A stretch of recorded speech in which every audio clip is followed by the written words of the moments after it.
Okay, this is a short tutorial on fire writing. Usually we use filter paper, but it's very hard to control, especially if we're doing the Chinese characters.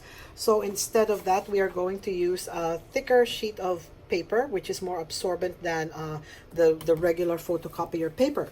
So what we're going to do, the student needs to write down the Chinese character, okay, using pencil, and make sure the strokes are very, very dark so that when you put it up into the light, okay, you can see the strokes from the back of the paper.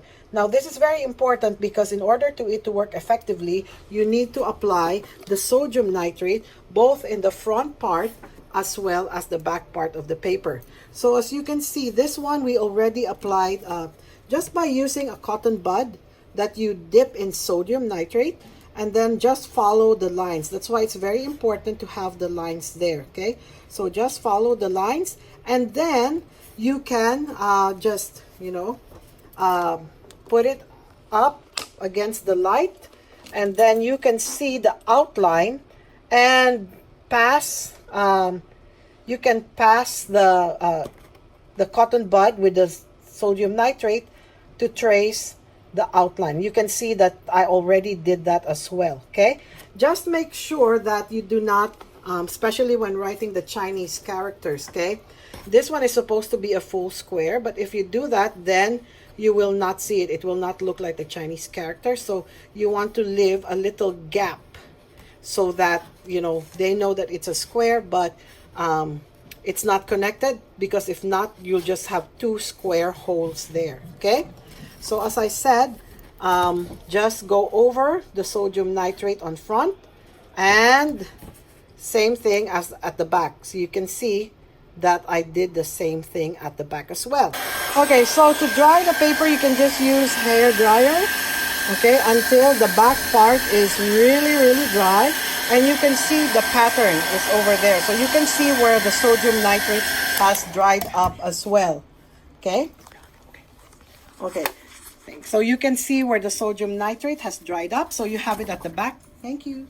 And you have it on the front as well. Okay. That's why it needs to be very dark pen, so that when you go through the light, you can see where you need to put the sodium nitrate.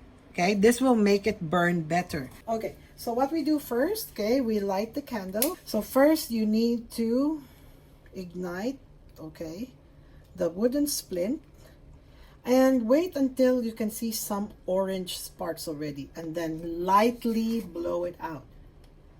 Okay, so you see the sparks there, and you can start burning your paper. Blow on it.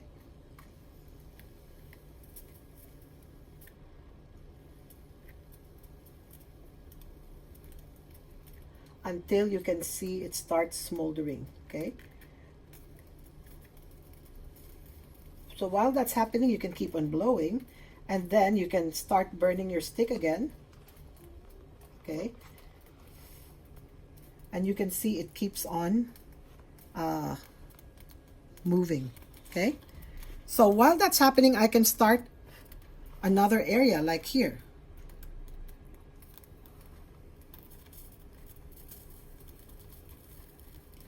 Okay, oops, be careful, okay?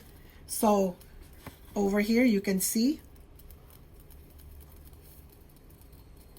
that it keeps on igniting, okay? It keeps on burning, and then I still have some ember. I can start the other one.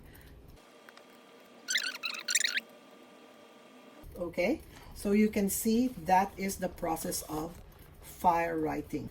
Okay, one thing, make sure that you open the doors and wear safety goggles, and be careful with the falling embers. So I need to tilt it a little, because if the embers fall in the hand, it can burn you a little bit, okay?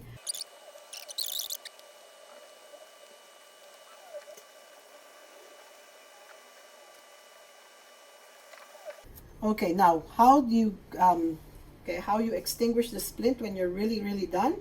Okay, just rub it on the heat mat, and that should be fine. And then extinguish your candle, and there you have it. Okay, one nice fire written Chinese character. And here's another example. Okay, so I hope you learned from this tutorial, and now it's your turn to make your fire writing. Okay, bye.